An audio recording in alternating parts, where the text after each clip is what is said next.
Welcome to the channel. So we've already had our first snowstorm for 2019, and if you've been following the channel, you know that we plow snow.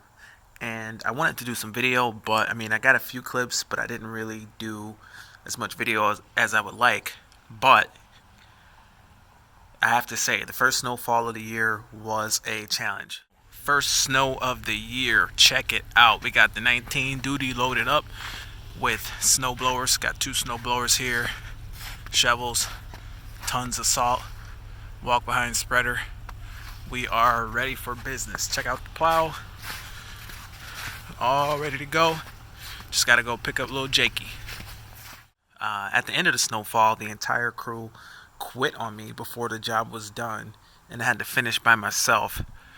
So I want to let you guys know, fill you guys in on what exactly happened during the first snowfall of the year. So starting off, I was excited, but I was a little bit stressed because, the snow came really early. Early November, first week, maybe second week of November. They're calling for like 1 to 3 inches of snow. Then the temperature was going to drop, and it was definitely going to stick around. So I had to get the whole crew ready. I had to get the entire route, the route wasn't really quite ready yet. I was doing a lot of new things this year as far as billing, as far as charging a lot of people prepaid, and I was just still working out a lot of the kinks and everything. So I had to spend the entire day getting the route ready, getting everybody logged into the computer properly so the routes would all set up. It took me a whole entire day to do all that. So I didn't really have a lot of sleep, and I had to go out and do an all-night route. And I had no idea how long the route was going to take because there was a lot of new properties. A lot of things changed, so I had no idea how long it was going to take. So I got the crew all ready. I made the calls. I've been communicating with the crew anyway for the entire day to kind of get set up on a time frame and as far as what time to start. And the crew were aware that we're going to start at 7 p.m.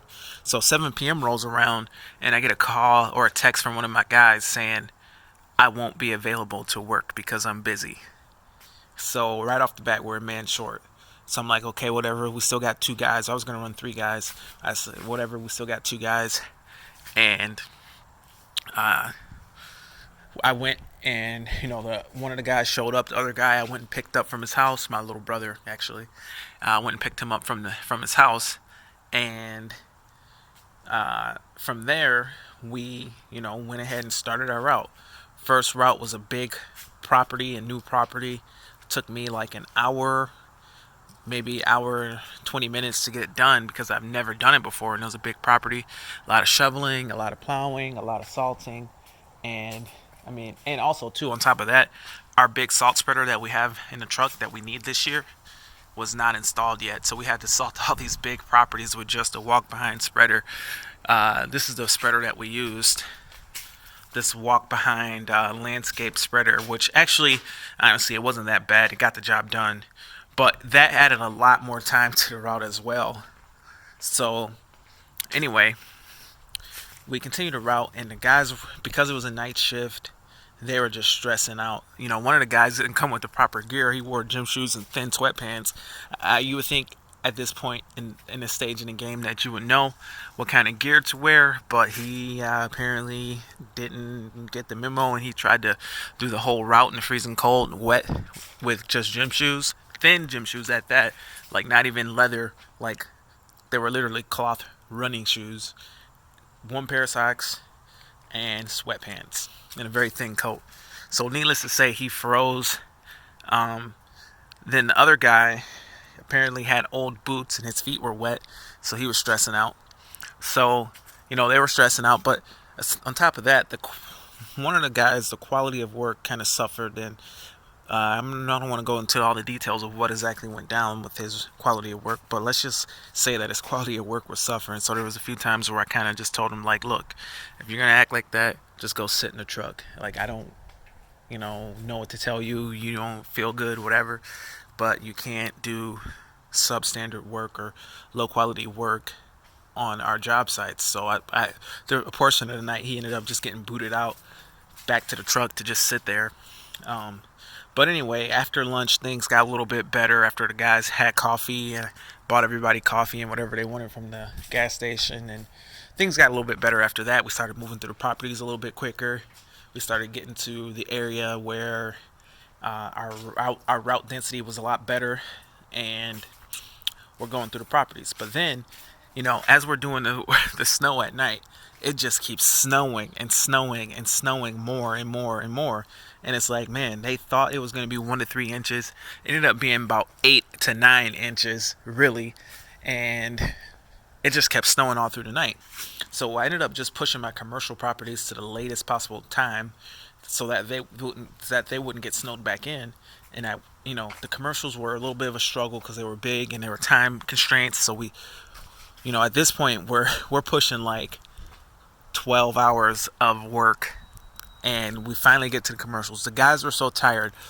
I can tell they were tired. So we needed to pick up more salt for our little salt spreader, and I keep the salt here in the garage. And there was a huge pile here and another pile on the other side of the door, but we ended up going through all of it.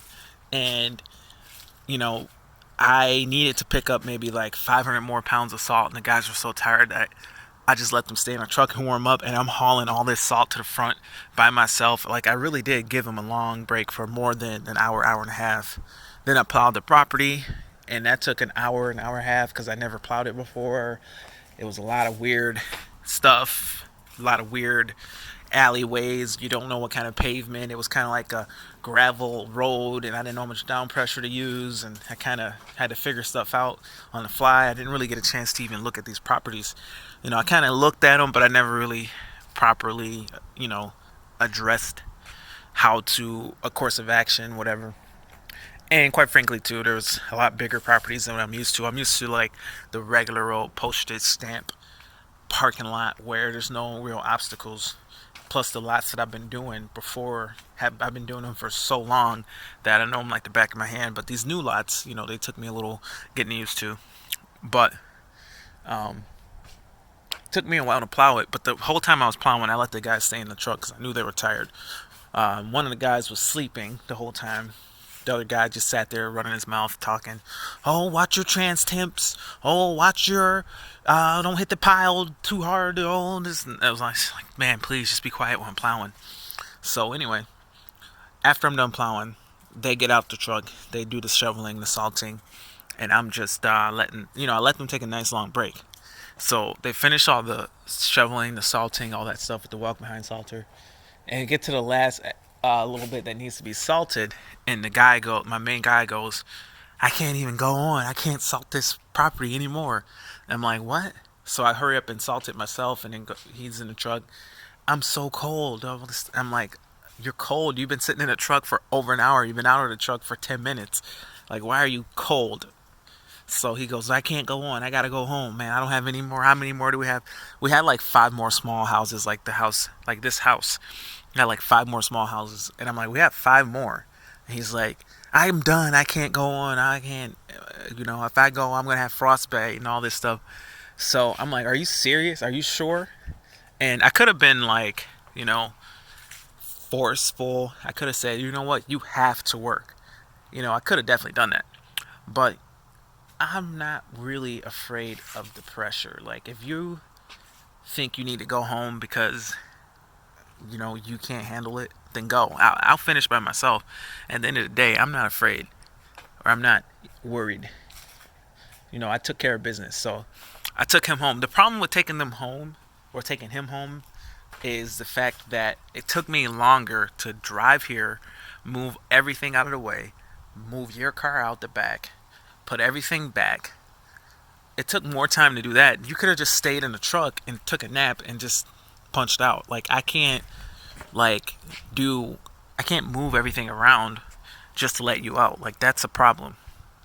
So that kind of sucked. It was just taking someone home, stopping. I mean, I can go on alone, but not only that, I got to spend 25-30 minutes getting rid of you because you're out in the middle of nowhere. I should have said call an Uber. If you need to really go now, call an Uber, because I can't stop doing what I'm doing because you can't continue. So anyway, I end up taking him home. It takes all this time.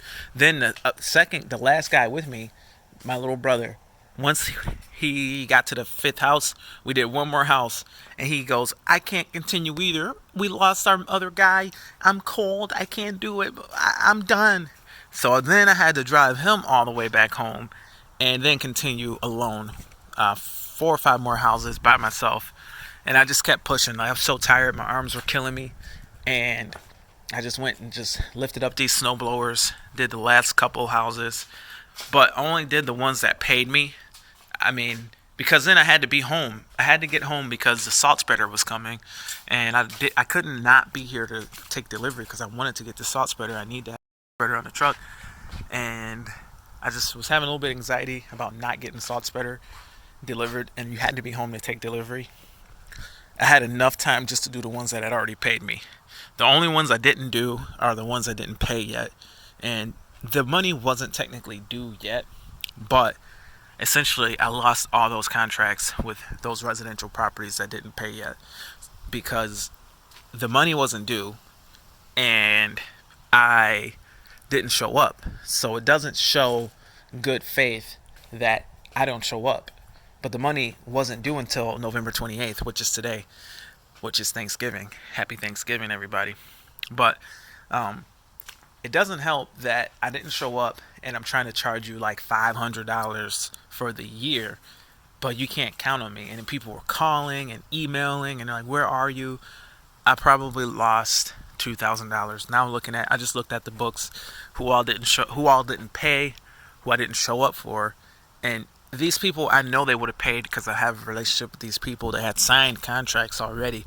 I know they would have paid me, but I gave time because I know, you're talking to residential in our area. These people don't have that kind of cash laying around, so they needed a few weeks to get things together. And these were the people that took the few weeks, but I know these people, I know they would pay. I easily lost like 4 houses because I couldn't make it. Once I came home for the salter, I tried to stay awake and wait for the salter. I fell asleep. The salter finally came like super late, and I was just here all day waiting for a salter. By the time I finally got to those properties, it was so late. They were either done already or they weren't happy being that I'm charging them up front. So, I lost a good amount of money. It is what it is. I couldn't even use Old Green yet because this truck was getting tires put on at the time because it had slick tires. Look at the meat on these tires. Like, I kind of wish I had something like that on my Super Duty. But I mean, the tires on the Super Duty are like still pretty much brand new as far as tread wear is concerned. But still, it'd be nice to have something like that. But this truck was getting tires, so I couldn't use this truck. And it is what it is. At the end of the day, I made it through. It was a challenge. Hopefully, this truck will be running. I don't know who's gonna run it after the performance last snow event. I don't know, man, who can handle. I'm putting out the word right now, and I'm interviewing a lot of people because if you can't do the snow route with me, then you definitely can't do the snow route without me. And I guess I'm kind of glad that I see what's what and what went down and how, because at the end of the day, I just got to bring on another guy who can handle the work and that can run this truck so that my residential snow route can be cut in half. This old truck, $3,600 and then a set of tires. I don't know. It's definitely it's a risky move. I'm not gonna lie. It starts up and runs good. The engine starts up good, but once it idles down, it's got that typical cam phaser knock. The transmission's tired on this truck. It ain't gonna haul a lot of weight, but it can haul those snow blowers. So we'll see. We'll see if we can get this season out of it. We'll see how much we can get out of it, because if it just keeps running, I'll be all right. I'm not putting a ton of miles on it. As long as it keeps running, I'll be good. If it keeps going, I can haul some branches and some bush stumps or whatever, a couple 100 pounds. That'll be fine. It's not gonna be able to haul tons of weight. I could see if you try to hook up a heavy load to this thing, you just burn the transmission out right away. This thing's been used hard. But anyway, guys, Comment below what you think about that whole situation. Got a little bit burned by weak, some weak employees. To be frank, I know they might see this video and they definitely disagree, but at the end of the day, it is what it is. So anyway, talk to them about it. They say they're gonna tighten it up or straighten it out or whatever, and they think they're thinking next time it's gonna be a lot better. So it is what it is. No one actually quit, but people did walk off, and it is what it is. I'm gonna be honest. We did work close to 13 hours straight. It was a lot of hours. Now, that's a long time. If you really need to leave after 13 hours, what can I say? I'm not going to be upset about it. But I will say, you guys took a lot of breaks in the trucks. If you're watching this, you guys took a lot of breaks in the trucks. So anyway, we're going to move forward. I might hire up another guy that I feel like can run this truck. But anyway, that's it for the video. Thank you for watching and have a great day. Bye.